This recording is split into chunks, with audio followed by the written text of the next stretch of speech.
Stratēģija tas faktiski ir domu gājiens, ko mēs gribam darīt, ko mēs negribam darīt, kādas ir mūsu prioritātes, kādi ir mūsu mērķi. Tagad ķersimies klāt pie tās tavas metodes, jo, ja mēs atveram to grāmatu un to, kā arī tas publiskajā pārvaldē un arī droši vien ļoti daudzas citas grāmatas saka, ja tad, kad sākat stratēģiju, sākat ar vīziju, misiju un vērtībām.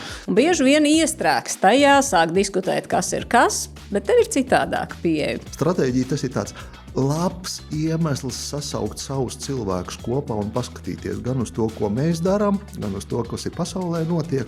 Un, ja tajā pasaulē ir pārāk liels izmaiņas, tad mums arī stratēģija jāmaina. Nedrīkst, nevajag un arī nedrīkst gaidīt tur to 5 gadu beigas.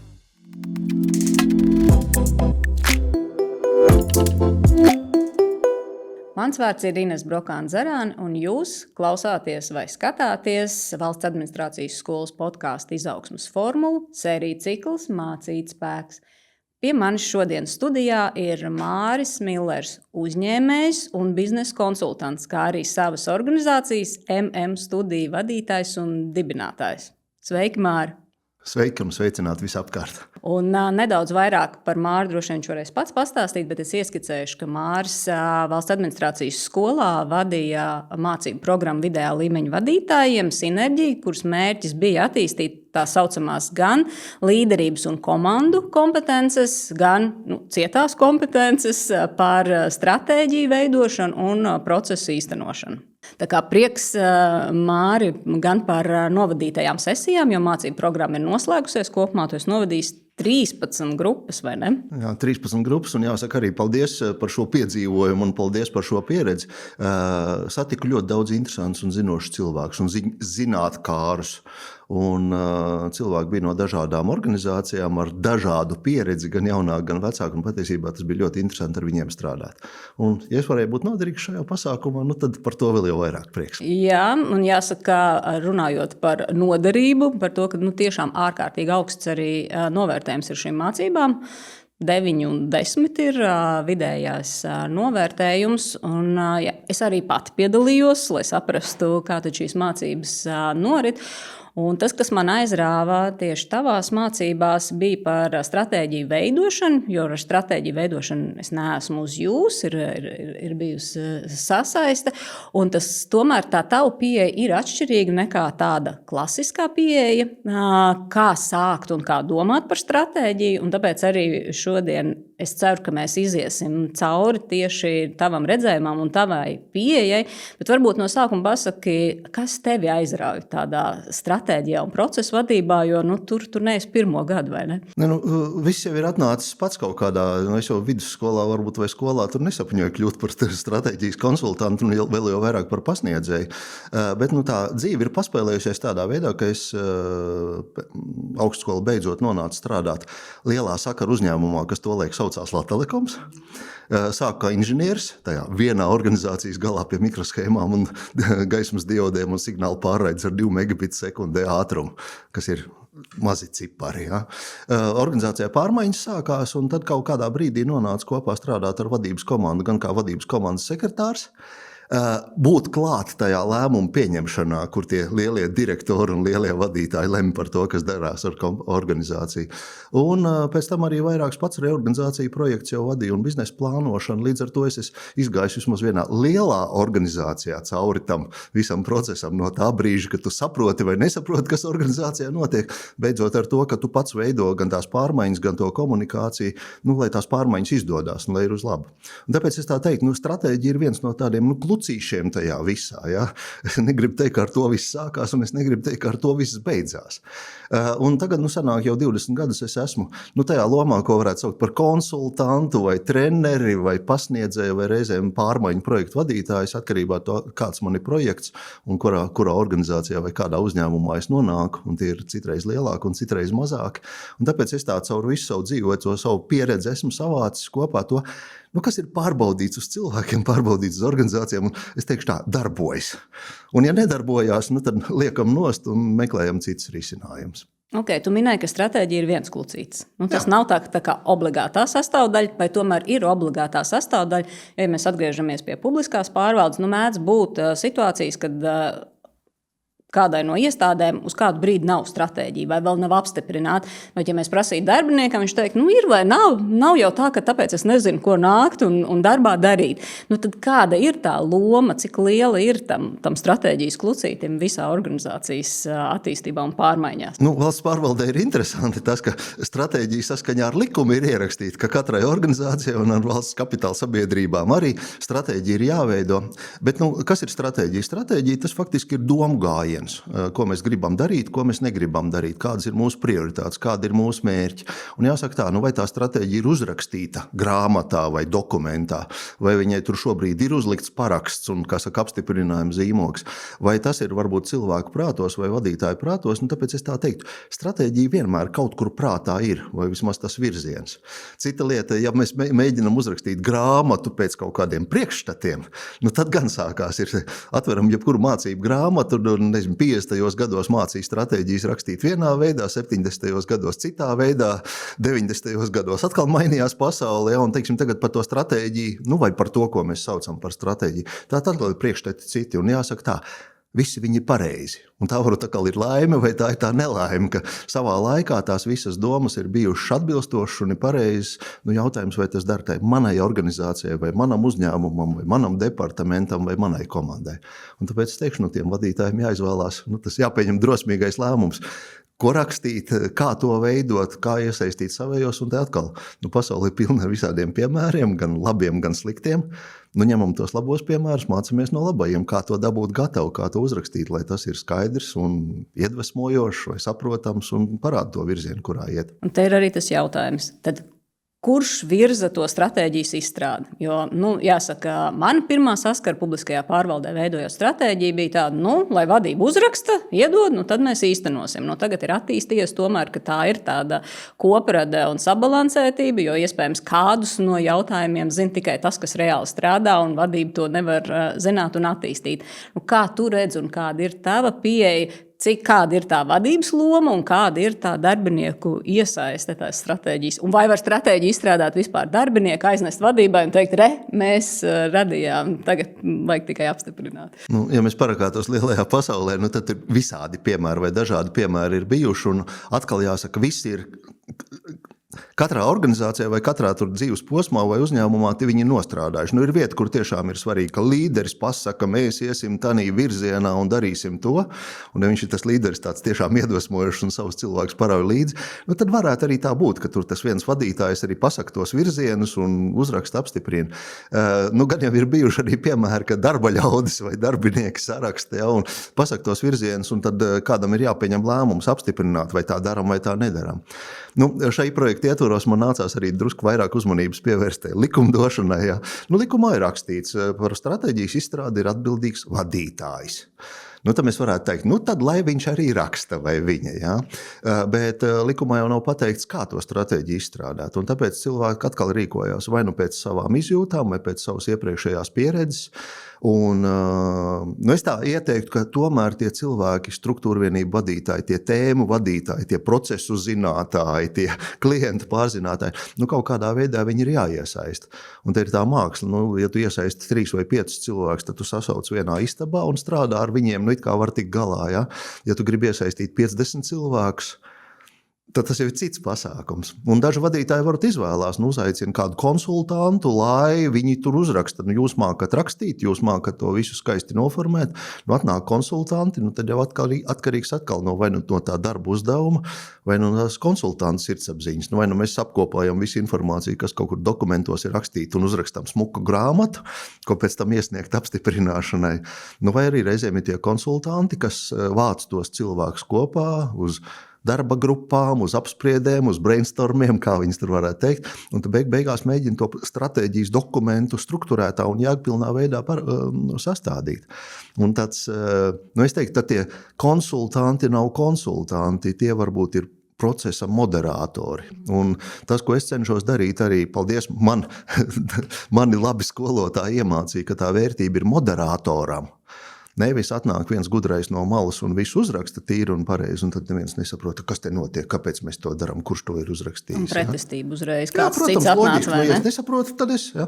Bet ja es esmu piedalījās tajā visā, ja? Tad beigās varbūt pat nav svarīgi, kas tajā grāmatā ir rakstīts. Mēs visi esam bijuši klāt pie tās domāšanas, un es tam ticu virzienam, es to saprotu no pusvārda, es ticu tam vadītājam, ja? Un es labi jūtos šajā komandā vai šajā kolektīvā. Es gribu te strādāt, es gribu ieviest tās lietas, par kurām mēs esam runājuši. Un tāpēc es tā teiktu, man liekas, ka tā stratēģija ir tādas vismaz divas dimensijas. Viena lieta ir, mēs varam runāt par to saturisko, grāmata vai plāns, vai tas dokuments, vai tā prezentācija, kā viņi tiek uzrakstīti un kas tur ir rakstīti. Bet otra puse ir tā emocionālā. Kā es jūtos ar to visu, ko es gribu vai negribu darīt, vai es ticu vai neticu tam virzienam. Galā varbūt, vai es jūtu, ka mums ir tas spēks un kompetence to dabūt gatavu, kas tajā stratēģijā ir rakstīts. Un jāsaka tā, stulbākā stratēģija vai arī sliktākā stratēģija ir tāda, kur neizdodas īstenot. Mēs esam tērējuši laiku, uzrakstījuši un beigās saka, jā, grāmata jau bija laba, bet žēl, ka nesanāca. Nodoms bija labs, viss bija tā kā pozitīvi, bet respektīvi mēs nemaz neticam sākotnēji iespējams, ka to vispār ir iespējams realizēt. Jā, tā kā tas atkal pieredze ir dažāda, un taisni šajā sinerģijas programmā mēs arī runājam ar to, kāda ir pieredze bijuši dažādās organizācijās, kāda ir bijusi pieredze cilvēkiem, un grupā arī tieši tāpat tās ir dalībnieki, kuri saka, jā, mēs nepiedalāmies, mums tur vadītāji kaut ko taisa, un ir bijuši ļoti daudz cilvēku, kur arī paši saka, mēs esam piedalījušies darba grupās, mēs esam izstrādājuši iepriekšējo stratēģiju, mēs tūlīt veidosim jaunu stratēģiju, un tāpēc tas, ko mēs te sinerģijā esam darījuši, man ir prieks vai sautīgais prieks, ja, ka cilvēki, liela daļa cilvēku uzreiz to ierauga vai ievēro. Man būs nākamā nedēļa taisna manā darba grupas apspriede, mēs runāsim par kādu klientu apkalpošanu vai par jaunā produktu izstrādi vai par kaut kādām tehnoloģiju tur ieviešanām. Ja? Un viņi saka, šo jau varētu izmantot, mēs jau ņemsim un lietosim to. Tā kā es tādā ziņā teiktu, šīs mācības arī, labākās mācības ir tad, ja cilvēks to var pielietot. Nevajag teikt uzreiz visu, nevar un nedrīkst uzreiz visu no tām 5 manām nodarbībām ieviest, un arī no tām pārējām 8 nodarbībām, kas ir bijuši. Ja? Nevar uzreiz visu ieviest, bet paņemt pa gabalam un lēnām sākt pielietot. Tad es teikšu, ka tās mācības ir foršas un vērtīgas. Tagad ķersimies klāt pie tās tavas metodas, jo, ja mēs atveram to grāmatu un to, kā arī tas publiskajā pārvaldē un arī droši vien ļoti daudzas citas grāmatas saka, ja tad, kad sākat stratēģiju, sākat ar vīziju, misiju un vērtībām. Un bieži vien iestrēgs tajā, sāk diskutēt, kas ir kas, bet tev ir citādāka pieeja. Man ir tāda drusku citādāka pieredze, jo arī kādreiz es varbūt arī pamēģināju, tā kā pēc grāmatas, sasaukt pirmo stratēģijas plānošanas sapulci un uzdot to jautājumu, tad kāda ir mūsu vīzija? Un tad saprot, pēc pāris stundām tu esi pilnīgā sauzās iegājis un komanda arī vairs nesaprot, jādara drusku citādi. Es varbūt sākšu ar tādu pāris varbūt definīcijām, ja reiz mēs runājam par stratēģiju. Un definīcijas atkal, tur viņas varētu būt 10 un dažkārt varbūt pat 100 atrast, bet tādas pāris raksturīgākās. Ja? Viena no tādām definīcijām, kas bieži vien tāda, tā kā klasiskā sauc, ja? Stratēģija, tas ir plāns, kā sasniegt mērķi. Jā, viss loģiski, viss pareizi. Kāds ir mērķis? Varbūt kādam ir mērķis apkalpot tos mūsu klientus, cik viņi tur ir. Ja? Biznesā tur mērķis ir nopelnīt, cik tur naudas vai arī cik tur produkts pārdot un tad uztaisīt kādu tur peļņu. Ja? Ja mēs sakam to mērķi, tikai to vienu ciparu, ja? Tur nopelnīt 1 miljonu vai arī tagad valsts pārvaldē ir aktualitāte samazināt budžetu, ja? Tur samazināt, optimizēt izmaksas par 25%, daži ar to nodarbojās. Ja? Ja mēs nosaucam to vienīgo mērķi, mūsu mērķis ir samazināt izmaksas par 25%. Tad mēs varam aiziet, principā mēs to organizāciju varam postā ielaist. Ja? Ja mēs domājam tikai par to, vai tikai par to vienu produktu, vai tikai par to vienu klientu, vai tikai par to vienu naudu. Ja? Un cita definīcija saka, ka stratēģija tas ir savstarpēji saistītu lēmumu kopums. Par to, kā mēs radām savu biznesa valodā konkurētspējīgu priekšrocību, citiem arī tas attiecās ilgtspēju, kā nodrošinām savu ilgtspēju. Un tie savstarpēji saistītie lēmumi, tad ir, ko mēs darām ar mūsu klientiem? Mēs viņus tur apkalpojam ātri vai lēni, apkalpojam visus vai tikai dažus. Ja? Valsts pārvaldē tur ir daži nolikumi un noteikumi, ko vajag darīt, ja? Bet arī valsts pārvaldē nav viss atrunāts līdz pēdējai detaļai, ko tieši darīt, kādā secībā darīt, kurš to dara, par kādu naudu to dara. Ja? Līdz ar to tie savstarpēji saistītie lēmumi gan par to, kā strādāt ar klientiem, kuru pakalpojumu attīstīt, kuras izmaksas optimizēt, kur investēt vai kur ietaupīt vai kurus darbiniekus mācīt uz kādām jomām, tas nevienā likumā nav pateikts. Un tur jau sākās tā vadītāja loma. Ja? Vēl viena trešā definīcija, kas nāk no militārās jomas, stratēģija vispār ir tāds militārs termins. Ja? Kara zinātne un māksla, liela mēroga operācija vispārējai plānošanai un realizācijai. Un es teiktu, tas varbūt tā izprata mani, ka tā laba stratēģija tad, ja tu viņu vari īstenot. Ja? Un kara jomā, teiksim, ja tu nevari īstenot savu stratēģiju, pēc būtības tu esi kauju zaudējis vai savu valsts zaudējis vai savus cilvēkus zaudējis. Un tas ir vispār sāpīgi. Un tāpēc es teiktu, no tā var pamācīties. Mēs domājam gan par to plānošanu, gan arī par to, lai tas plāns ir īstenojams. Tātad, lai mēs ticam, vai lai mēs esam iedvesmoti, vai lai tas ienaidnieks ir nobaidīts, ja, vai respektē mūs. Ja. Pēdējā definīcija, ko bieži vien saka pat labākā vai pat īsākā. Stratēģija par izvēlēm, ko darīt un vēl jau vairāk, ko nedarīt. Redz, mums ir 40 stundas nedēļa apmaksātais darba laiks, mēs nevaram izdarīt visu. Tad mums jāizvēlās, vai mēs sēžam sapulcē 6 stundas, 25 cilvēku un mēģinām tur nopucēt kaut kādu vārdu vai kaut kādu krāsu, vai pasakam, sanāks 3 cilvēku kopā, pieņems lēmumu, pajautās pārējiem 20, ja neviens īpaši neiebilst, lēmums pieņemts un ejam uz priekšu. Abi lēmumi ir pareizi. Jautājums, kā mēs tērējam savu laiku un arī kā mēs tērējam savu naudu. Ja? Un tāpēc es tā teiktu, mana tā pieeja drīzāk balstās uz to, ka tas nav stāsts tikai par mērķiem, bet es viņus saucu par 9 elementiem. Jā, pastāst par tiem 9 elementiem. Tā tad ir 9. Man patīk skaitļi, es savu laiku fiziku un matemātiku esmu gan daudz studējis, tāpēc es citiem arī saku, cipari vai skaitļi reizēm ir svarīgi un kaut kāds saprātīgs, tas sistēmisks skats uz organizāciju. Un 9 elementi, tas nav ne pa daudz, ne pa maz. Ir pietiekami sarežģīti un varbūt arī pietiekami vienkārši, lai cilvēks parastais vai gan arī ik viens atcerētos vai saprastu. Tad 9 elementi. Iedomājieties hamburgeru, jā, teiksim tāds, jā. Hamburgerā tur ir maize, gaļa maize, vai tur maize, siers maize, kuram tā ir 3 kārtas, jā. Tie man 9 elementi arī tādās 3 kārtās salikt. Tas augšējais kārta, to varētu saukt par stratēģisko kārtu. Viena lieta ir darbības modelis, ko tad īsti mēs darām, ar ko mēs nodarbojamies. Valsts pārvaldes organizācijās bieži vien tas ir tajā organizācijas nolikumā ierakstīts iekšā. Kāpēc mēs esam dibināti, kurā teritorijā strādāsim, kāds ir mūsu lomas un pilnvaras. Ja? Blakus ir otrs elements, ko es saucu par, varu saukt viņu par klientiem, viņu saukt var par mērķa auditoriju, tātad kurā teritorijā mēs strādājam un kas ir tie mūsu klienti, kuriem mēs to savu servisu nodrošinām vai apkalpojam viņus vai daram to savu funkciju, kas ir. Ja? Te varētu pacelt varbūt arī no tā vidējās kārtas. Ja? Viens ir blakus, teiksim, tie pakalpojumi vai produkti vai tie servisi. Tātad, ko tie mūsu klienti pērk vai lieto vai ko mēs viņiem nodrošinām. Ja? Tajā augšējā kārtā es vēl trešo nenosaucu. Tas varētu būt tā stratēģija vai mērķi. Vai mēs gribam augt? Vai mēs gribam, piemēram, turēties kaut kādā līmenī, vai varbūt, ka mūsu šī brīža situācija ir, ka vajag optimizēties un fokusēties uz kaut kādiem jautājumiem. Tā kā, manā tajā bildē ir tāda tā kā bultiņa uz augšu, ja? Faktiski, ja mēs domājam, ir inflācija katru gadu tur 4, 5, 7%, tad mums vajag, varbūt augt līdzi par tiem 4, 5, 7%, jo izmaksas paliek dārgāks, ja? Vai optimizēt savu darbību par tiem 4, 5, 7%, lai mēs nodrošinātu to savu darbības līmeni, ja? Vidējā kārta tā, kā saka... Gaļa vai siers? Gaļa vai siers, jā. Te parādās tas mans otrs mīļais tēma, ko es saucu par procesiem. Un par to mums arī, teiksim, tās 2 nodarbības par procesu vadību ir. Tad kā mēs to visu darām? Kā mēs to savu pakalpojumu radām? Kā mēs viņu nodrošinām? Kā mēs klients apkalpojam? Ja mēs piestādām naudu, kā mēs izrakstam rēķinus, savācam naudu?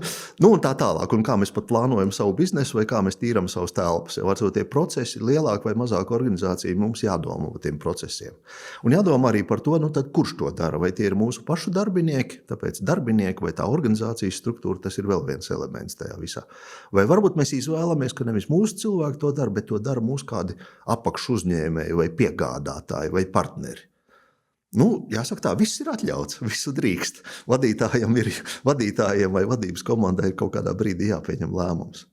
Un tad apakšējā kārta ir tāda, es viņu teiktu, tāda vadības kārta vai kontrolas kārta. Piedodiet, vadības grupu es esmu nobāzis tur lejā, jo vadības grupa tie 3 vai 5 vai 7 cilvēki, kas laiku pa laikam sanāk pie viena galda un lem par to darīt, turpināt tā vai kaut kas jāmaina. Ja? Viņiem pēc būtības darbs ir nodrošināt, lai tā organizācija strādā un pieņemt kaut kādus svarīgus lēmumus. Otrs liels elements, ko man liekas, daudz ir atzinuši, ka tas ir varbūt vērtīgs, ja? Es viņu saucu par ceļa karti, jeb par laika plānu. Tātad, ja mums ir kaut kāds plāns tur 3 gadu laikā savu organizāciju attīstīt, lai mēs tur esam lieli, moderni, mūsdienīgi, ja? Tad ko un kādā secībā daram?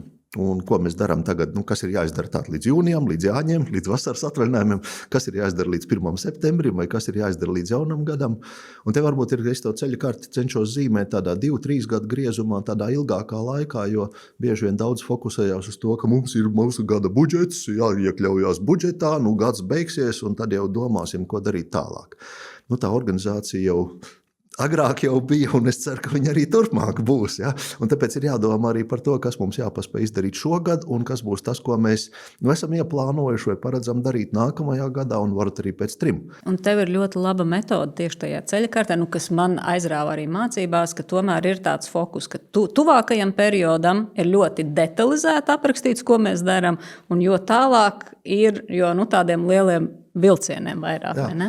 Atkal jāsaka tā, paldies, es to neesmu izgudrojis, paldies atkal kādam, manam tur iedvesmas avotam, piemēram, ja jūs braucat ar automašīnu un jums ir navigators, ja, Waze vai kāda cita tur tā braukšanas aplikācija, jūs automašīnas kartē jau arī parāda 1., 2., 3. krustojums, jūs tur redzat, kas tur notiek, vai tur ir sastrēgums, vai tur ir ātrums, vai tur ir bīstamība bedre, ja.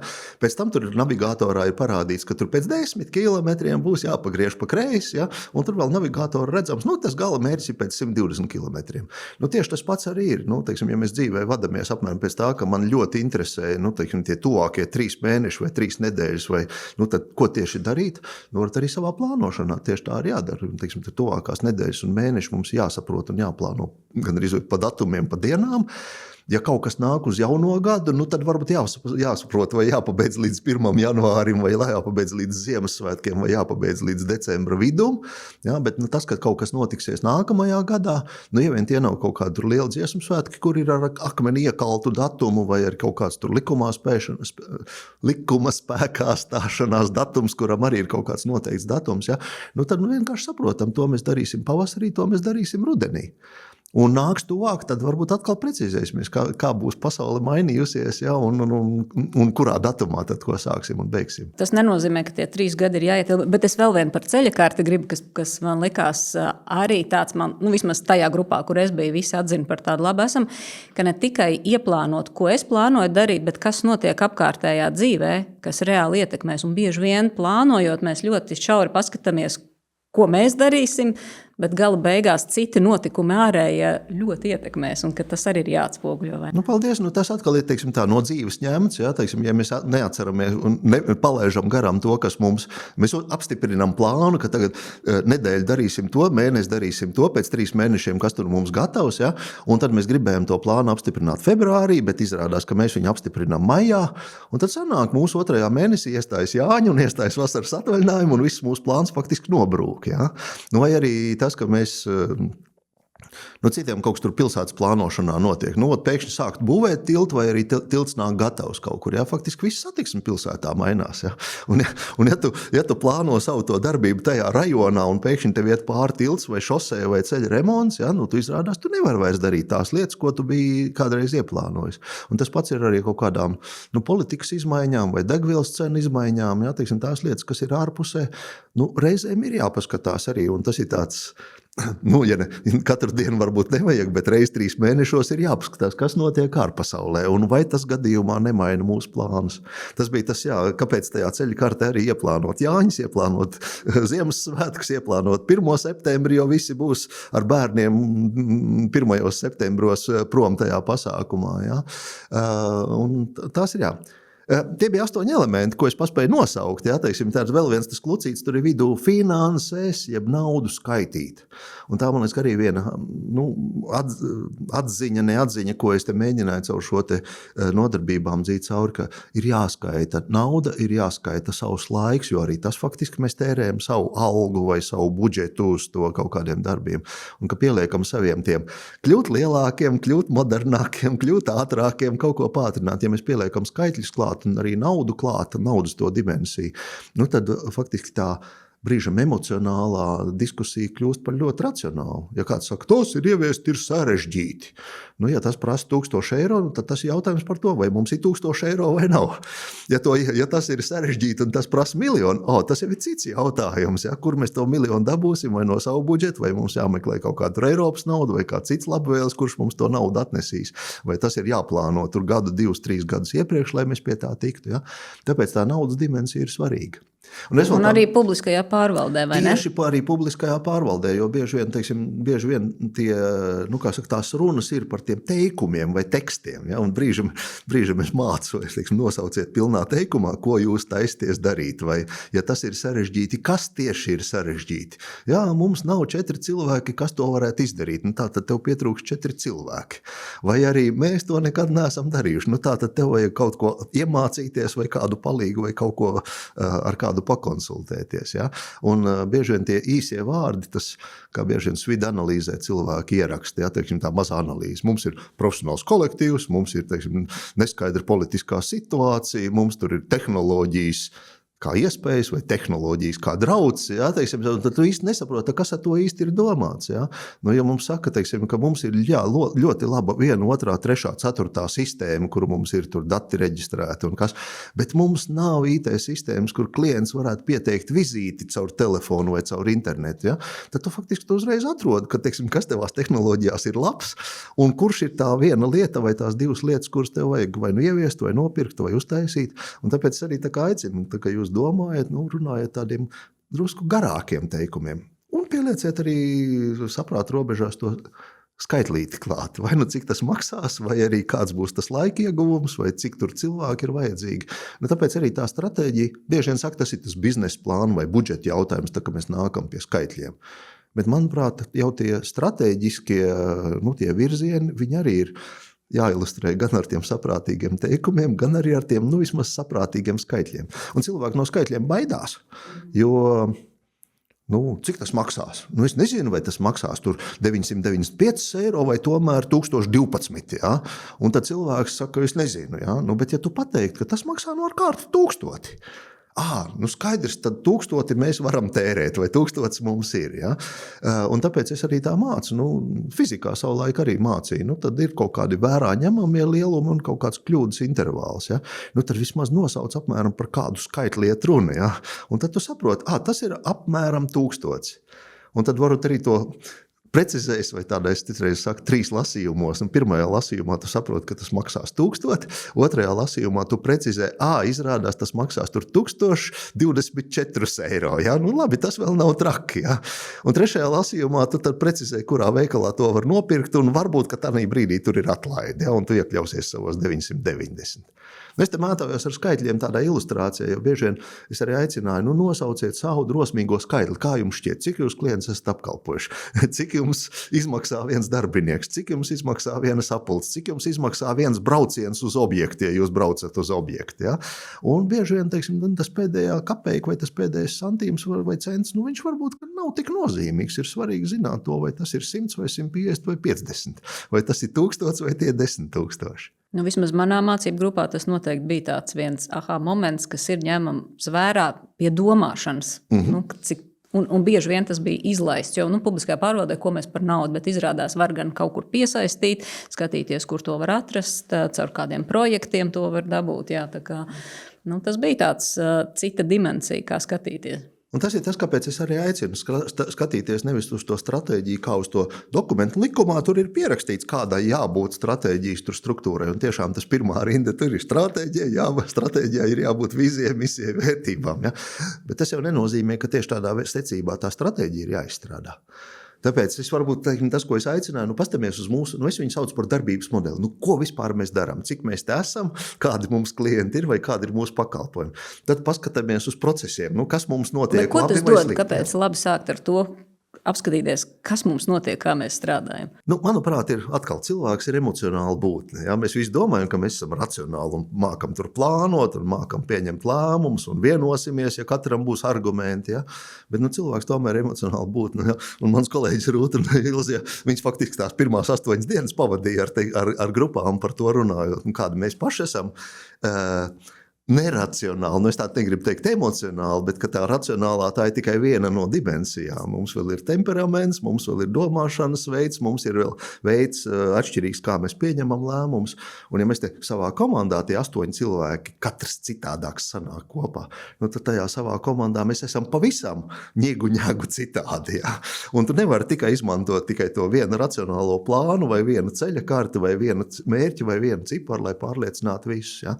Un tāpēc arī par to, kāpēc sākt varbūt ar, nevis ar to vīziju, misiju, ja, jo, ja mēs esam strādājuši 3, 4 vai 5 vai 10 gadus kopā šeit, šajā te mājā vai šajā komandā vai ar saviem klientiem vai pie tās savas likuma projekta izstrādes, kas kuram darbs, ja, tad vīzija, tas ir kaut kas, kādi mēs būsim pēc 3, 4, 5 gadiem, tas ir kaut kas jauns. Tā es neesmu par to ikdienā domājis. Un ja man saka, ka, un tagad izstrādāsim stratēģiju, es ikdienā ar stratēģiju nedarbojos. Tā kā man jau ir 2 nezināmi. Ja? Tādi 2 jaunumi. Ja? Un ja vēl saka, ka tur ir dibinātāju gaidas vai īpašnieku gaidas, ja, tad tas ir tāds, es ar viņiem ikdienā nestrādāju. Un ja mēs pirmajā brīdī saliekam cilvēkiem pārāk daudz tos nezināmos vai tos jaunos virsū, ja, tad cilvēks grib tā, es gribu saprast, kas tas ir, un tā vietā, lai es domātu par savu vīziju, es sāku apspriest, kas tā īsti vīzija ir, un ar ko tā vīzija no misijas atšķirās, un kāda ir otrai ministrijai vīzija, kāda ir bankai vīzija, varbūt, ka paņemam to viņu vīziju, un samainām vārdus, samainām vārdus, un gan jau būs labi, tā vismaz šodien tiksim pie vīzijas, ja.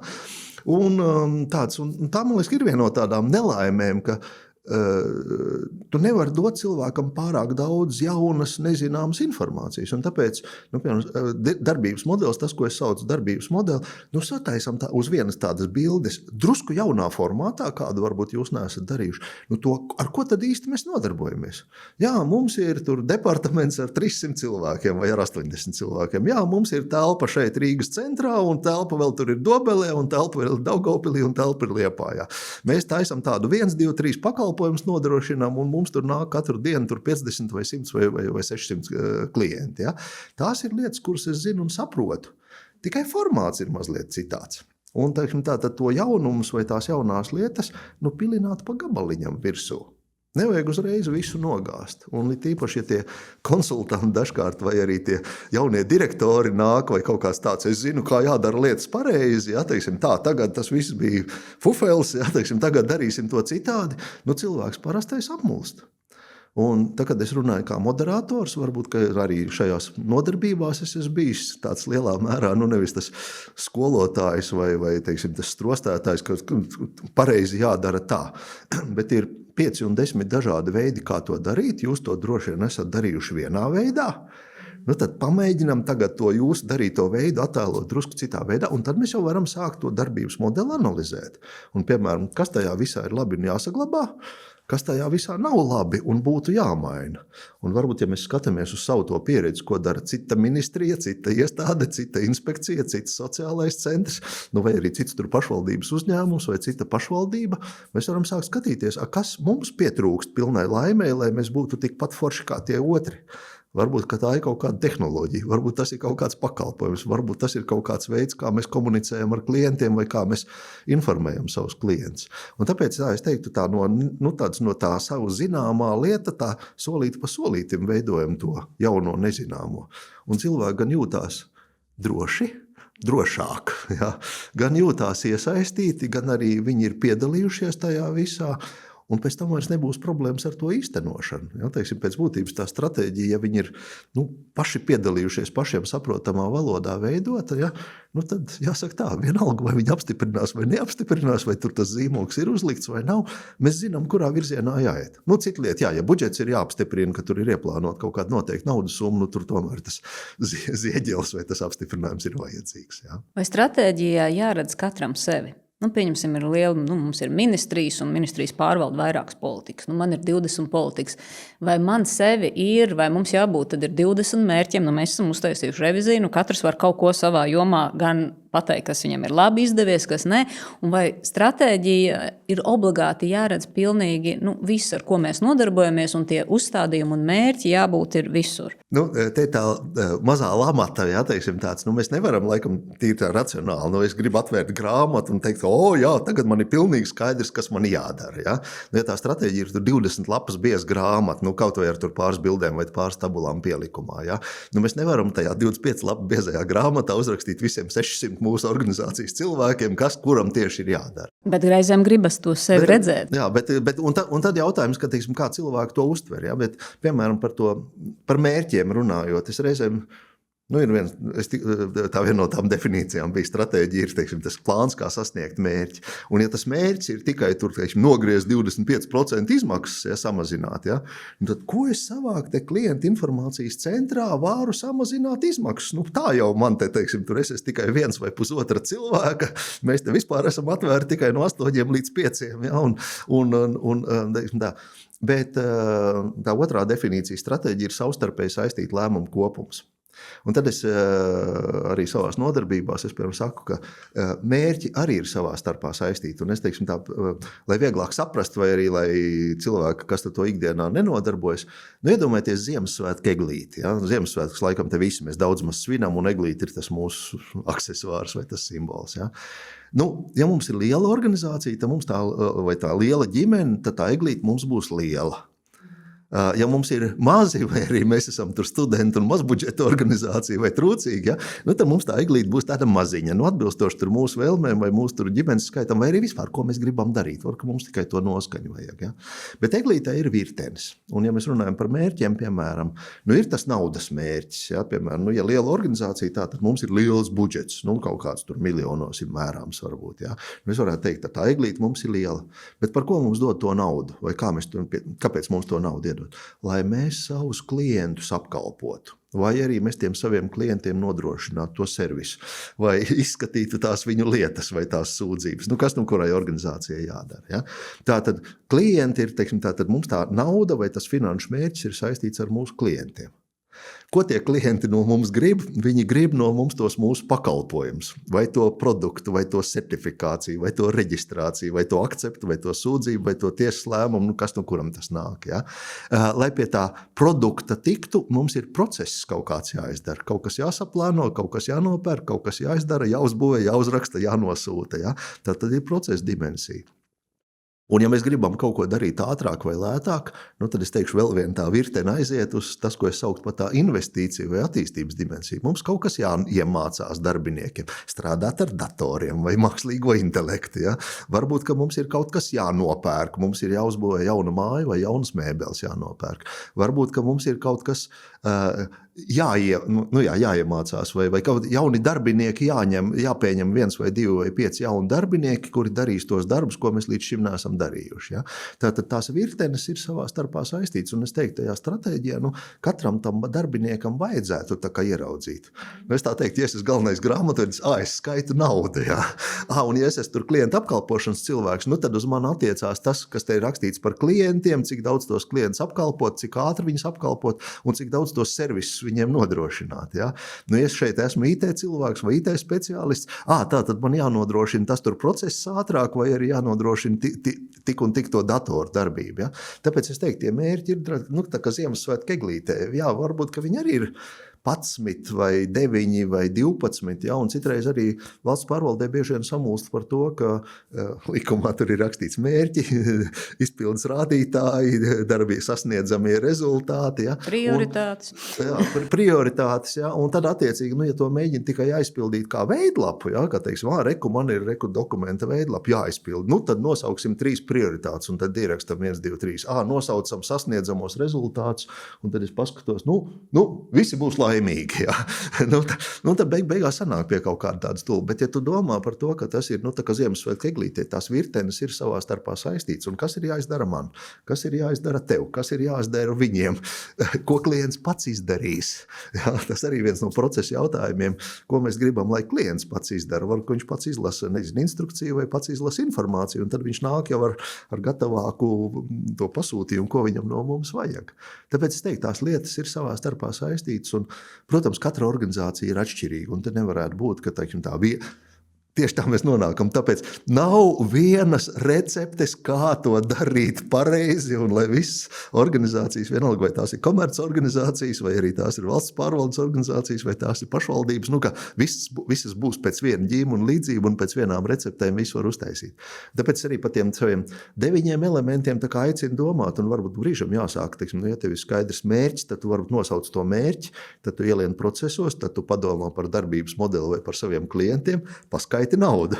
Ja brīžam varbūt ir izmisums, ka tur krīze ir uznākusi un naudas vairs nav, tas sākam ar to, cik mums naudas ir un ko ar to naudu var izdarīt, un kurš būs laimīgs un kuru varbūt mēs upurēsim. Es te vēl pieminēju, jau pāris reizes dators pieminējis tā. Es to savu pieeju saucu joprojām par 9 elementiem, bet pirms dažiem gadiem es tur tādu vienu skrūvi ieskrūvēju iekšā, vai arī varētu viņu saukt par tādu flīžu līmi. Man liekas, ka mūsdienās IT sistēmas un tehnoloģijas ir ļoti svarīga lieta. Un tāpēc laiku pa laikam ir jāpadomā, teiksim, kā tās IT lietas vai IT risinājumi mums palīdz strādāt ar klientiem, vai izdarīt kādu savu darbu, vai varbūt aizvietot kādu no mūsu cilvēkiem, ja tas cilvēks arī maksā naudu un laiku, prasa, vai varbūt pārvaldīt kādu no mūsu projektiem. Tāpēc arī teiksim, es joprojām to saucu par 9 elementiem. 9 tāds laimīgs skaitlis. Ja. Arī cilvēks teiks, 9 tas ir forši, 10 tas ir sarežģīti. Ja. Bet 9 elementi, kas ir savā starpā saistīti, 3 kārtās pa 3 elementi katrā, un vēl tā 10. flīžu līme vai tā skrūvīte, kas to visu satur kopā. Man liekas, arī tā eglīšu metafora ir ļoti spēcīga, jo tas, ko es arī tā varu uzreiz vizualizēt, kad ja tā lampiņa nav saistīta, viņas nedeg, vai ne? Mēs taču to zinām, un tad, ja tomēr visi tie mērķi izriet, tās ir tās savstarpēji saistīta darbību kopums, tad arī mums tā eglīte vai nevar iedegties. Jāsaka atkal, dažas no tām metaforām nāk no tiem. Es strādāju ar dažādām auditorijām un kādreiz nonācu arī pie studentiem, kas ir ar tādu lekciju, vieslekciju, bakalaura studenti, kas tikko beiguši vidusskolas, un tur Māri atnāca viņiem pastāst kaut ko par stratēģiju vai par plānošanu. Ja?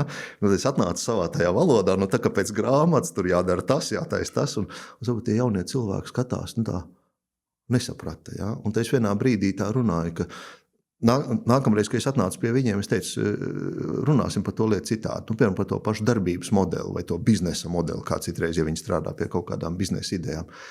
Atcerieties, smilšu kastē spēlējāties. Jā. Mums bija produkts smilšu kūks cepām. Mēs tās kūkas tirgojām saviem tur kaimiņiem, bērniem, mammām, omēm un tā tālāk. Ja. Mums uz tās smilšu kastes malas bija veikals vai kafejnīca, vai kā mēs viņu tur saucām. Ja. Un mums bija tur savus lāpstiņus un resursus un spainīši, un ja mums vajadzēja tur šokolādes kūku uztaisīt, tad mēs skrējām uz Ceriņu krūmu pēc Melnzemes. Ja. Dārgie vadītāji, direktori, tur līderi un tā tālāk. Atcerieties smilšu kasti. Ja. Teiksim, tur bija ļoti sakārtots mums viss, teiksim, tā loģika. Kas ir mūsu produkts pakalpojums, kurā vietā mēs to servisu sniedzam, kas ir tie mūsu 1, 2, 3, 4, 5 klientu segmenti, kurus mēs apkalpojam, kādi ir līdzekļi vai tie instrumenti mūsu pašrīcībā, un ko mums palīdz mūsu piegādātāji vai partneri ar tiem materiāliem vai ar to informāciju vai tiem darbiem, kurus mēs paši nedaram. Ja? Un tad ir man tāds mazs sautīgais prieks, es varētu teikt, ja? Citi saka, jā, tā smilšu kasta bija atceros, ja? Un es tagad domāšu par to savu organizāciju kā par smilšu kastu, jo tās ir tās 5 lietas, kuras divas ir savā starpā saistītas. Ja? Cits atcerās to Ziemassvētku eglīti. Jā, pat tie naudas mērķi ir saistīti ar to klientu, un tas klients ir saistīts ar to procesu, kā mēs to darām vai kā mēs viņu apkalpojam. Ja? Un cits atcerās, jā, paldies tā ceļa karte vai, teiksim, tas navigators, ka tie pirmie 3 nedēļas vai pirmie 3 mēneši ir ļoti detalizēti, un tad paliek ceturkšņi, un tad paliek pusgads, un tad paliek tikai tur nākamais gads vai aiznākamais gads. Un to ceļa karti izdrukāsim un pieliksim sev pie sienas, vai arī katrā savā vadības sapulcē izvilksim ārā un pastīsimies, kur mēs šodien esam. Un to, ko es kādreiz atgādinu, ka tad, kad ir pagājuši 3-4 mēneši, pārzīmējiet to savu ceļa karti, jo jūs jau tos pirmos 3 mēnešus esat nobraukuši, un tagad jau jums veidojas nākamā sapratne, kas notiksies nākamajos 3, 4 vai 6 mēnešos. Tas, kas arī, man liekas, tavās mācībās izskanēja ļoti skaidri, kad tā vizualizācija, kad arī, ka mums tas ir acu priekšā, kad arī mēs uztaisam tos milžu kastu, ka to arī var vizualizēt, pielikt priekšā, un tad ir daudz vienkāršāk par to runāt. Un, kā saka, nākamā reizē var izvilkt, mēs varam uzreiz atgriezties tur, kur mēs iepriekš beidzām, jo ir vieglāk, ja tev ir tas modelis priekšā, vai ne? Nu, par vizualizāciju atkal, man liekas, ka cilvēki ir vairāk vai mazāk radoši cilvēki, un katram, protams, tā domāšana ir cita, bet tos tekstus un teikumus, ne jau visi no mums spēja tur visu uztvert, atcerēties. Un tieši to pašu varētu teikt arī par cipariem. Ir daži cilvēki, kas ļoti labi veikli strādā ar visiem cipariem un skaitļiem un var atcerēties un loģikas, bet visi nevar. Ja, un arī tas, kāpēc mēs priecājamies par gleznām vai kaut kādām bildēm vai fotogrāfijām, tā glezna, tā bilde, tā fotogrāfija, tā rada to emociju. Un ja tā stratēģija par to, kā radīt to emociju, tad ar tekstu tikai vienkāršiem paplašinātiem, vēl jau vairāk sarežģītiem teikumiem ar divdabu teicieniem, kuros ir sapīti pat 11 cipari kopā, mēs nevaram radīt tur to emociju. Labākā gadījumā, labi, ok, gan jau ir pareizi, bet mēs taču gribam, un tāpēc dažiem bildes, dažiem, teiksim tā laikās, dažiem tā ciparu vai skaitļu izkārtošanu pa kaut kādu schēmu mums piemēros arī dažos es atvēris vaļā arī no valsts pārvaldē. Daža stratēģija ir rakstīta tādā, tā kā melnbalts dokuments, kurš visu cieņu gan jau ir pareizs, un tur viss uzrakstīts ar kaut kādām tabuliņām. Un dažiem ir atver vaļā viena lapa krāsaina zaļiem un lilā burtiem salikts. Gan 1, 2, 3 prioritātes, gan, teiksim, tur tie darbības rādītāji, gan mūsu misija un vīzija un vērtības un tikumi, Un tā ir bilde skaista. Tā, protams, ir uz vienas lapas tāds kopsavilkums no visa. Bet es teikšu, man liekas, ka daži tie cilvēki, es vismaz ļoti priecājos. Man ir skaidrs, ar ko mūsu organizācija nodarbojas.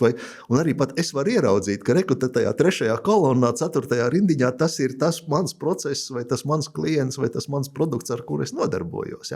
Un man liekas, ka tādā ziņā nevar tur būt pilnā instrukcija, bet katram cilvēkam kaut kur tur sevi ir jāsaskata tajā visā. Un bildes ļoti palīdz. Un par to man arī ir prieks, ka cilvēki, 21. gadsimts, tas mans 10. elements ir IT sistēmas vai IT tehnoloģijas, es ļoti daudz aicinu, rakstiet uz līmlapiņām, līmējiet pie sienas, jo tad, ja tu esi ar savu roku uzrakstījis, tu atceries, kas tas ir, ja tu atceries, ka tā bija dzeltenā lapiņa vai zaļā lapiņa, kāds, teiksim, tas ir zaļajā lapiņā bija rakstīts, kādam vēl krāsa palīdz, Un ja mēs saprotam, ka kaut kas nav labi, mēs to līmlapiņu varam pārlīmēt uz citu vietu vai noņemt viņu nost un ielikt citu vietā, un tas domāšanas process, es atļaušos teikt, viņš ir ļoti radošs process. Veidlapu aizpildīt, tas ir tāds administratīvs darbs, bet stratēģija, man liekas, ka tomēr tas tāds radošs process. Tagad, es tev noteikti gribu, lai tu izstāsti to stāstu Latelekomā par vadītājiem, jo viens ir, ka tā stratēģija ir uz papīra, bet tomēr katrs vadītājs ienes to savu to redzējumu un skatījumu uz to organizāciju. Un vai tu vari padalīties un pastāstīt? Šī gadījumā tie nav nekādi komerci noslēpumi, bet Latelekom laiks bija, es viņu uzskatu ļoti vērtīgi, gan mācību laiks, gan pieredzes laiks, gan faktiski skatīties arī, kā liela organizācija tiek plānota un pārvaldīta. Un tajā laikā, kad es Latelekomā strādāju, mums bija tāda īpatnība, ka mums bija diezgan daudz ārzemju menedžeri, tobrīd atnāca investori un partneri no Anglijas un no Somijas, un pēc tam ar laiku arī drusku tas mainījās. Līdz ar to bija tāda kārtība, ka tie lielie vadītāji, izpildirektors un arī tādi vairāk tur pamatfunkciju vadītāji, viņiem bija līgums katram uz 2 gadiem. Un tā kā es sāku strādāt direkcijā, Vaļņielā šeit Rīgas centrā, es satiku vienu izpildirektoru, kurš bija tāds tehnoloģiju attīstītājs. Ļoti būvēt telekomu centrālas, būvēt optiskos tīklus, un mēs kā telekomunikācija cilvēki jutāmies lepni, tas ir ritīgs mūsējais tehnoloģija cilvēks. Ja? Un viņam līgums beidzās, un viņa vietā nāca nākamais izpilddirektors, kurš bija nācis no klienta apkalpošanas, no pārdošanas jomas, un viņš teica, ka tā ir klienta apkalpošana, tagad, pārdošana, klientu aprūpe, Un tad mums no vienas puses bija tāds, mēs tā kā mazliet kariķēju to visu, mēs tiem cilvēkiem parastajiem bija bet ko mēs ar tehnoloģijām tādu darīsim? Nē, tehnoloģijas jāturpina, bet klienta apkalpošana jāsakārto. Un tad mēs 2 gadus kārtojam to klienta apkalpošanu. Bet tā bija tāda pirmā tā sajūta bija tāda, kāpēc viņš tā dara. Atnāca 3. izpilddirektors, viņš pēkšņi saka, ir jāsāk nodarboties ar efektivitāti un ar procesiem. Un tad mums atkal bija tā, bet pagaidi, vismaz iepriekšējais ar klientu apkalpošanu tā ir svēta lieta, kāpēc tagad ir tur optimizēt visu. Bet kaut kādā brīdī, labi, optimizējam. Tad atnāca 4. ar to, ka komanda jāveido sapratne un sadarbība un tāds, Un atkal tā kā jocīgi, Un nākamais atnāca, ka sāk domāt par biznesa attīstību ārzemēs, ārzem partneriem, tur klienti jāmeklē sadarbības ar dažādām citām valstīm un citām jomām. Un jāsaka tā, tāds cilvēks, kā karikatūra tiešām ir tāda. Atnāk katrs nākamais un dara kaut ko nepareizi. Jo tas iepriekšējais jau bija foršs, vai viņš bija labs, vai mēs pieradām ar viņu. Ja? Bet kas varbūt tā burvība arī bija, ko es pats es tajās pārmaiņās arī biju iekšā, un es, kā saka, to pārmaiņu, varbūt diezgan ātri uztvēru un diezgan ātri dzīvoju līdzi. 10 gados mēs izdarījām 5 svarīgas lietas. Tehnoloģijas sakārtojām, klienta apkalpošanu uzlabojām, procesus optimizējām, sadarbību komandā nostiprinājām un arī kaut kādus tur starptautiskos vai citus partnerus sākām meklēt. Un tāpēc es novēlētu, ka tās pārmaiņas, man pašam tāda devīze ir, ka pārmaiņas ir uz labu un labāk, lai tās pārmaiņas ir. Un labāk, lai viņas notiek. Un tas, kas reizēm ir tā, ka varbūt vienam cilvēkam ar to savu stilu, ar tiem saviem tikumiem, ar tām savām zināšanām, varbūt ir grūti, mainīt to savu stilu, pārmesties pēkšņi tur no tehnoloģijām uz klienta apkalpošanu, no klienta apkalpošanas uz komandas veidošanu, Tādā ziņā tā vēsture bija diezgan interesanta ar to, ka tur vienkārši tas bija sistēmā ielikts iekšā, ka tie cilvēki nāk. Un es nezinu, kurš viņus izvēlējās vai kādā konkursā viņi dabūja to vietu. Ja es ceru, ka tie padomas cilvēki vai tie uzraudzītāji, kas izvēlējās viņus un atsūtīja, gan jau viņiem arī bija tā sava gudrība, ka lielai organizācijai laiku pa laikam kaut kas ir jāmaina, tikai jāizvēlās kādā secībā. Un tāpēc es tā teiktu, pārmaiņas ir vajadzīgas un ir labi, ka tās pārmaiņas ir, jo tā pasaule mainās ļoti ātri. Un ja mēs te tagad 3 vai 5 vai 7 gadus neko nemainīsim, mēs būsim tiešām atpalikuši. Gan no tās inflācijas un finanšu plūsmām, gan varat arī no tā tehnoloģiskā skata, gan arī tie mūsu klienti jau būs aizgājuši mums garām ar to, kā viņi skatās uz pasauli, vai kādas ierīces viņi lieto, vai kā viņi ir pieraduši pieteikties, vienalga, vai tas ir pieteikties rindā uz restorānu, vai pasūtīt savu preci caur internetu, Un ja mēs sūtam viņiem papīra vēstuli, vai aicinām viņiem atnākt pie mūsu lodziņa, piereģistrēties, un tad nāk tur 2 stundas vēlāk. Paldies, ļoti daudz lietas ir sakārtotas, un man liekas arī valsts pārvaldē un pašvaldībās tā burvība bija, ka cilvēki dalībnieki stāstīja par to, ko viņi ir izdarījuši, ir forši labi. Un es arī teicu, ka tā ļoti labi, ka tajās grupās piedalās cilvēki no dažādām ministrijām vai dažādām iestādēm vai dažādiem reģioniem. Daži arī turpināja draudzības un arī kafijas pauzēs čaloja savā starpā, un runāja par to, kā jūs to darat vai kā jūs to ieviešat. Un es teiktu, tā pieredzes apmaiņa, ne tikai tas mācību seminārs vai tās mācību nodarbības, bet tas, ka cilvēki satiekās un dalās pieredzē, kā mēs to darām, kā mēs tiekam galā ar klientiem, kā mēs ieviešam tehnoloģiju, kā mums kāds projekts izgāzās vai neizdevās, vai uz ko mēs kļūdījāmies. Man liekas, ka tā pieredzes apmaiņa ir ļoti vērtīga lieta, un arī tāpēc, es tā varu teikt, daļu no tā laika, bet es tā gribētu teikt diezgan tādu pamatīgu daļu laika. Ja? Teiksim, tad viss, ko mēs te sauksim tā, mācāmies vai parādās slaidos vai parādās tajos konceptos, uzreiz vilkām cauri, vai jūs to darat vai nedarat, vai jūs to darat šādā veidā vai citādā veidā, vai tas jums ir palīdzējis vai traucējis. Un izrādās ļoti daudzi, bet daudzi atzina, ka man ir sajūta, ka mēs apmēram to arī darām un ejam pareizā virzienā. Un tā ir atkal, es tā teiktu, baigi foršā sajūta, ka, teiksim, ka tu varbūt esi izvilcis tādas odziņas un pērlītes no visas pasaules, un cilvēki patiesībā saka, jā, mēs jau par šito esam domājuši. Kaut kādas nianses atšķirās, bet tas nav slikti, ka atšķirās nianses. Ka viņiem ir tā savu pieeja vai savu sistēmu, kā to veidot. Un es arī par tiem saviem 9 elementiem tā saku. Ja jums ir sistēma, kas darbojas, lietojiet viņu, nemainiet viņu, jo viņi darbojas. Ja jums nav sistēmas vispār, ņemiet manus 9 elementus un pārtaisiet pēc savu ģīmunu līdzību. Vienalga tur samainiet vietām, pārsauciet kaut ko, pielieciet kaut ko klāt vai noņemiet nost. Ja jums tā sistēma, kaut kas ir, kaut kas nav, tad pastieties no citām sistēmām, kaut ko pielieciet, vai no manis, vai no kaut kādām citām pieejām. Tāpēc arī tā lieta, ka nav tāda vienīgā, pareizā, labā recepta, kā tam visam būt. Ja? Drīzāk tā, katram ir jāveido, kādā situācijā šobrīd esam, kādi ir tie mani cilvēki, kādi ir tie mani klienti.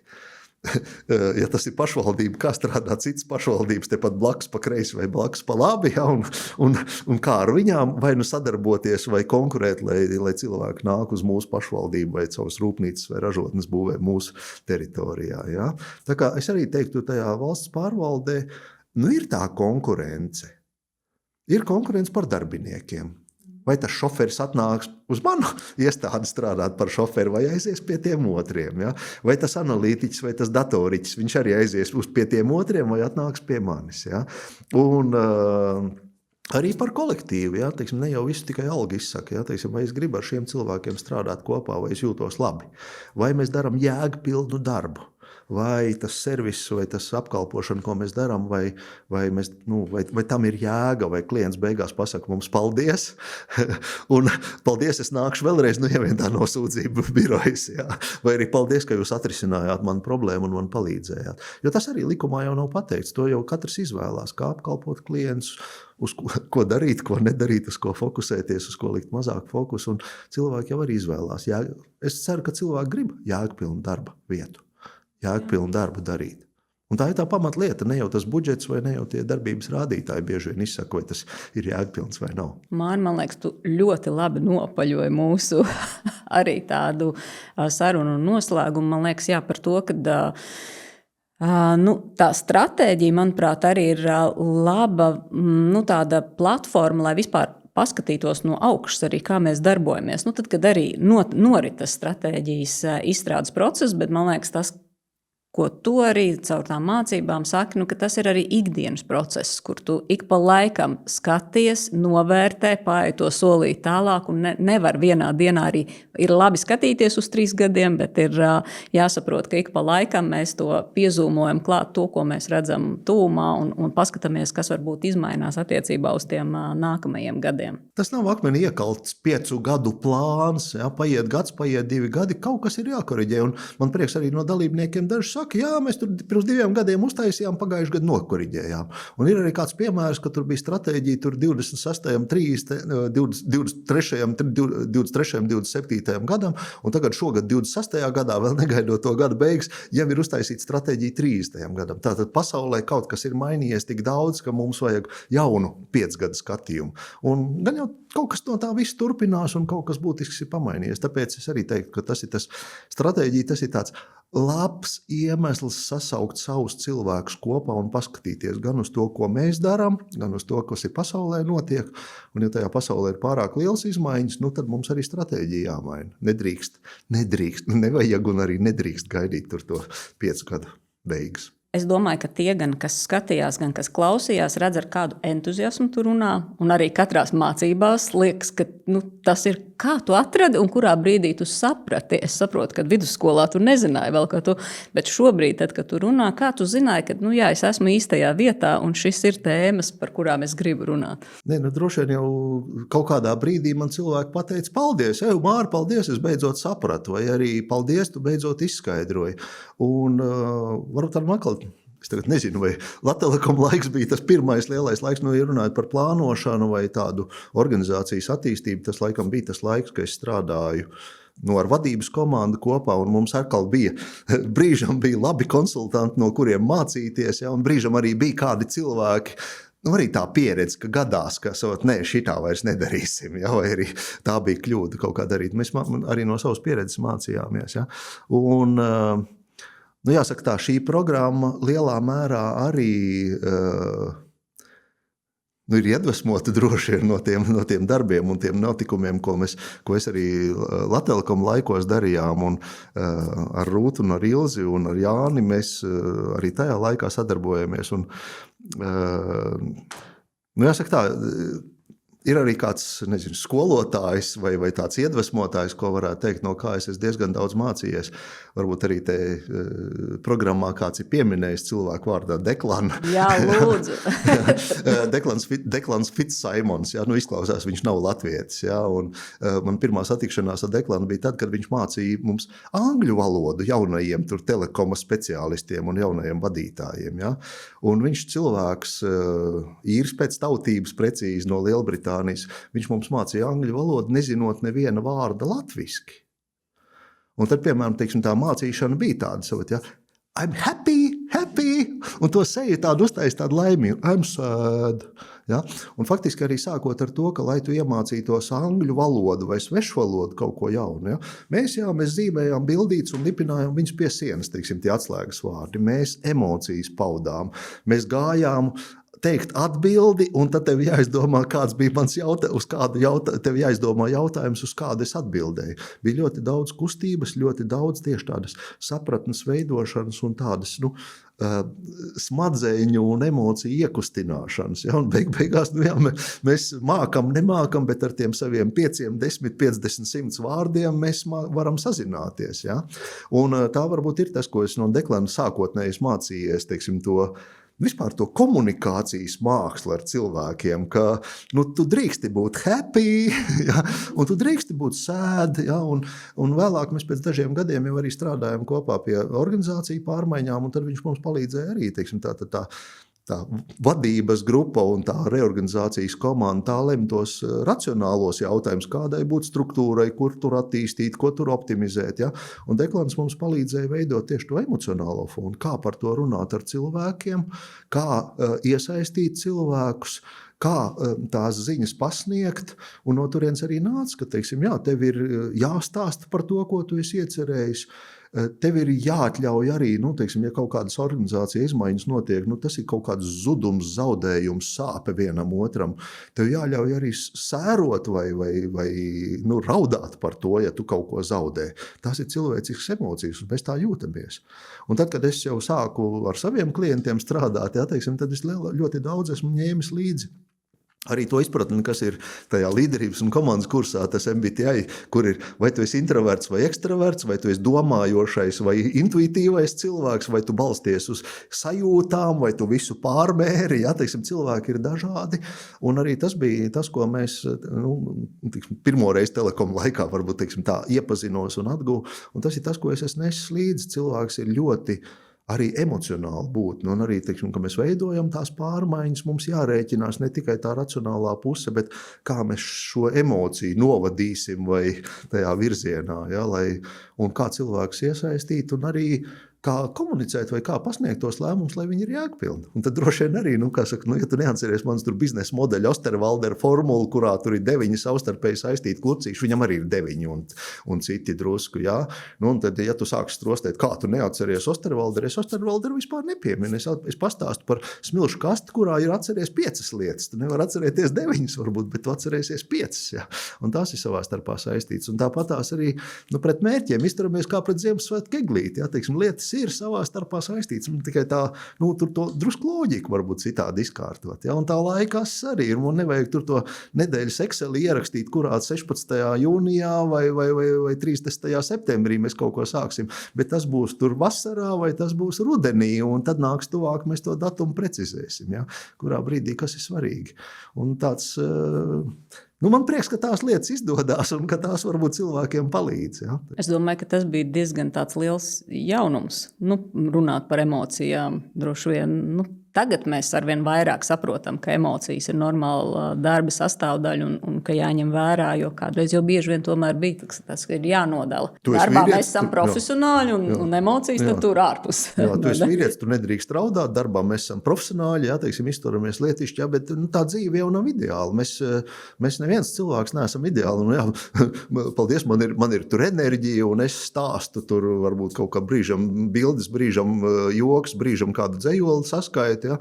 Bet, piedodiet, es runāju ar ātrumu 124 vārdi minūtē, lai gan es runāju pat ātrāk, ja? Lai gan tas labais stils ir runāt tur ne vairāk par 110, lai cilvēki tevi saprastu, runāt īsiem teikumiem un pielikt punktu. Ja? Katram mums ir kaut kādi defekti vai trūkumi. Ja?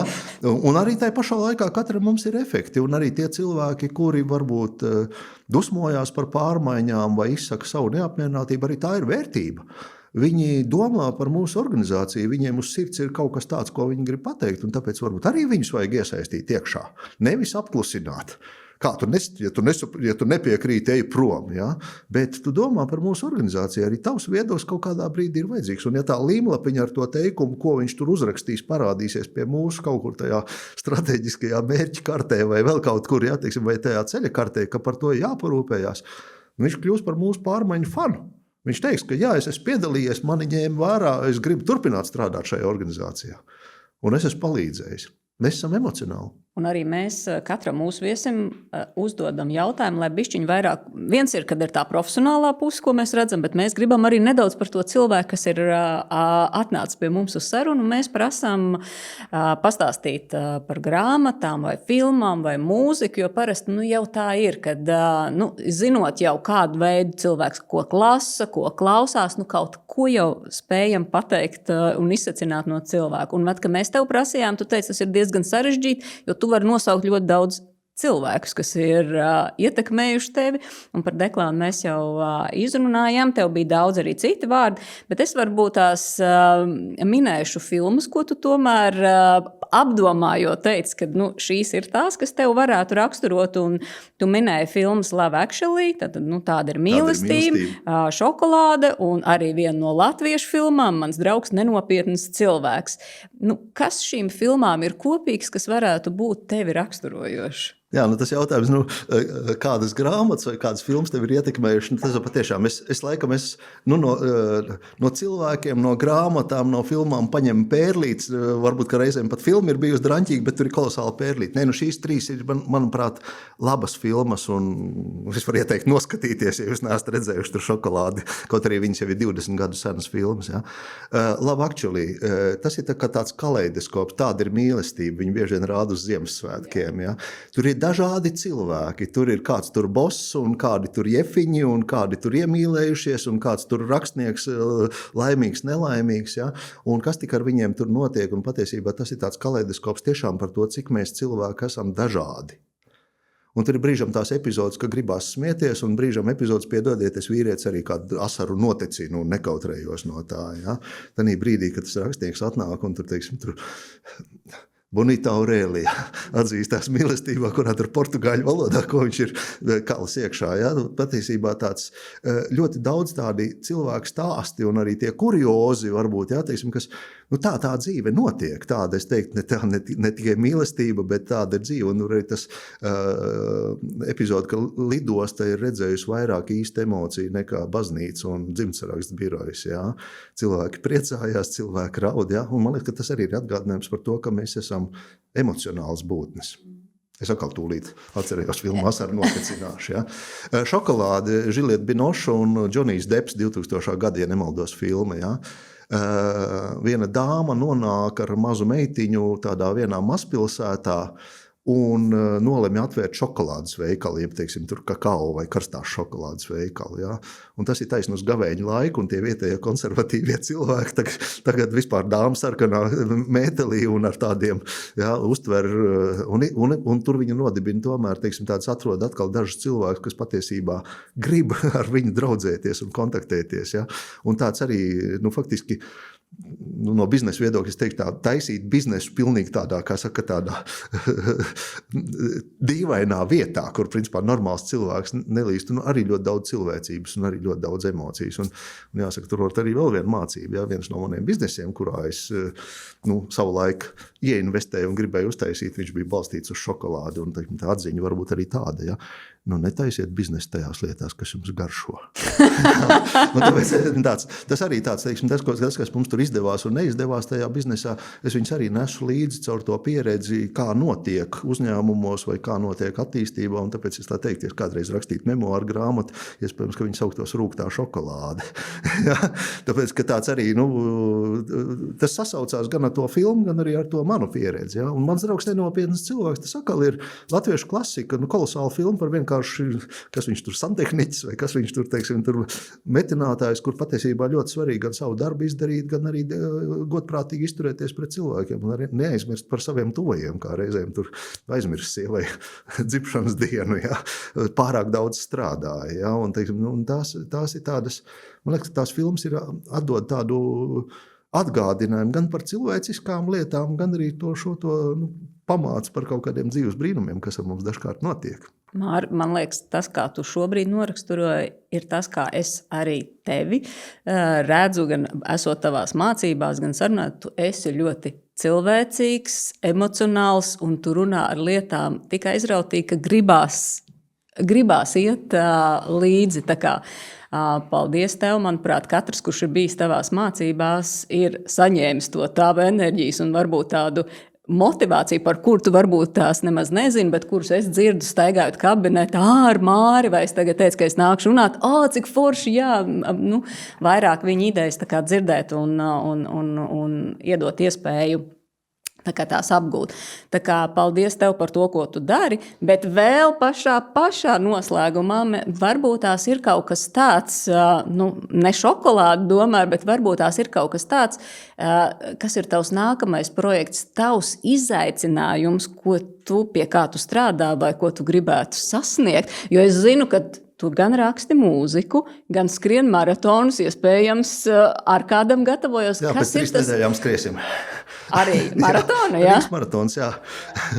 Tad, kurš ir varbūt tev tāds nākamais izaicinājums, kuru tu tā kā skaļi arī apņemies īstenot vai uz kā tiecies? Jāsaka atkal tāpatās kā ar tām grāmatām, es nezinu, kas būs nākamais. Es tikai zinu, ka es ik pa 10 gadiem vai kaut kādu universitāti pabeidzu, vai kaut kādu skolu, vai kaut kādā projektā iesaistos, ja, un izdaru kaut ko jaunu. Par tiem cilvēkiem, kuriem es zinu vai es nezinu, es varētu atgādināt, ja šo webināru klausās vadītāji dažādi līmeņi, vai vienkārši cilvēki, kuriem ir ziņkārība par kaut kādām attīstības lietām. Ja? Es pēc katra savu pasākumu, vismaz, ja tas ir bijis, es palūdzu cilvēkiem līmlapiņu vienu uzrakstīt, lai viņi man uzraksta vienu teikumu. Un ja vēl ir laiks, tad viņi to teikumu pasaka visi. Ja? Tāpēc es drusku zinu, ko cilvēki saka pēc maniem semināriem vai pēc manām nodarbībām. Ja? Un, ka, piemēram, kāds jurists ieraksta, ka mēs juristi parasti strādājam ar teikumiem, bet izrādās stratēģija arī ir interesanta un saprātīga lieta. Vai arī tas, ka kādreiz stratēģiju nesapratu, bet tagad sapratu vismaz to būtību, kā tas tiek veidots. Ja? Vai arī, ka es tagad iešu un zīmēšu savu ceļa karti. Ja? Tas ir tās lietas, ko es arī aicinātu. Tad, kad jūs pabeidziet kādus pasākumus, paprasiet saviem cilvēkiem, kā viņi jūtās par šo pasākumu vai par šo sanāksmu, vai kāds bija vērtīgākais lēmums, vai viņi priecājās par to vai bēdājas. Un tas ir tas, ko es arī cenšos dabūt. Un tas varbūt ir tas veids, kā es dabonu to iedvesmu vai to ne tikai pabeigt, bet, ja man cilvēks pasaka, ka bija forši, tā tad var to darīt tālāk, un ja kāds citreiz pasaka, ka man bija grūti ko tur izdarīt, vai arī es īsti nesapratu, tad man ir vēl pārdomām, vai man kaut kas jādara, vai arī, varbūt, kāpēc tas cilvēks te atnāca, ja viņam nevajag, vai nepatīk, vai nesaprata. Tā kā es domāju, arī tā savstarpējā komunikācija gan jau ir labi. Par to apņemšanos, man tāda jānosola, es jau rakstu nezinu, kuro grāmatu, bet nekādu nevaru viņu pabeigt, pabeigti. Jā, teiksim, Memoārs? Nē, tie nav memoāri. Tas ir viena būtu profesionālā grāmata par tām pārmaiņu vadības un stratēģijas lietām tajā vienkāršajā valodā un ar vienkāršajām saprotām ilustrācijām. Ja? Jo tā materiāla jau ir savākts daudz, un es arī kaut kādos portālos un kādos žurnālos esmu tādus par rakstam rakstījis, ja to visu savākt kopā, beidzot būtu grāmata. Laikam ir citi labāki darbi, ar ko nodarboties, ja, un nepietiek laika. Ja. Es dažas savas dziesmas esmu ierakstījis studijā un palaidis uz radio, viņas skan, bet to lielo disku tā arī es neesmu ierakstījis vēl. Tas arī ir nākamais. Ja. Par maratonu es cenšos reizes gadā noskriet vienu tādu pusmaratonu. Tas ir tā kā, ja es varu noskriet pusmaratonu, tad es vēl dzīvs un kustos, un tad es varu arī, tur vienas dienas semināru novadīt, kā es darbojos, un galva un sirds arī ir vietā. Ja. Tā kā tāds, es nezinu, kas man atnāks, bet, ja atnāks, tad gan jau jūs pamanīsiet. Mēs grāmatu noteikti gaidītu, jo tiešām saprotam vienkārši ir tas, kas ir nepieciešams, jo bieži vien tiek iesaistās stratēģijā, ir tas sarežģītais, ko, kas un ko no manis grib. Tā kā gaidīsim grāmatu, lai izdodas maratonu noskriet vai pusmaratonu noskriet. Jā, nepilnās 3 stundās, tā kā, teiksim, es skrienu lēni, nekur nav jāskrien, un ja nevar paskriet, tad var papēst banānu, izdzert ūdeni un tad skriet tālāk, piedodiet. Un lēnāk garā, vai ne? Es izmisīgais skrējējs, kurš cenšās iekļauties tur fantastiskā rezultātā. Baudam dzīvi, baudam pasākums, ja varam palīdzēt kādam citam. Arī prieks, un ja es varēju palīdzēt šeit, man prieks, un arī paldies par šo te piedzīvojumu. 13 grupas gada garumā, tas tiešām ir vērtīgs piedzīvojums, un es teiktu tā, mēs te visi daram kopā, es ceru, ka vērtīgas, svētīgas lietas, lai mums visiem izdodas, un veidojam to savu Latviju un savu pasaulīti, un kurš valsts pārvalda, kurš bizness, kurš savu dzīvi pilnveido vai savas prasmes, lai mums visiem izdodas. Jā, paldies, Māri. Paldies klausītājiem, paldies skatītājiem. Ja jums bija noderīga šī epizode, padalieties un sekojiet par mūsu jaunumiem VAS mājaslapā un arī sociālajos tīklos. Un uz tikšanos nākamajās epizodēs. Uz redzēšanos. Uz redzēšanos.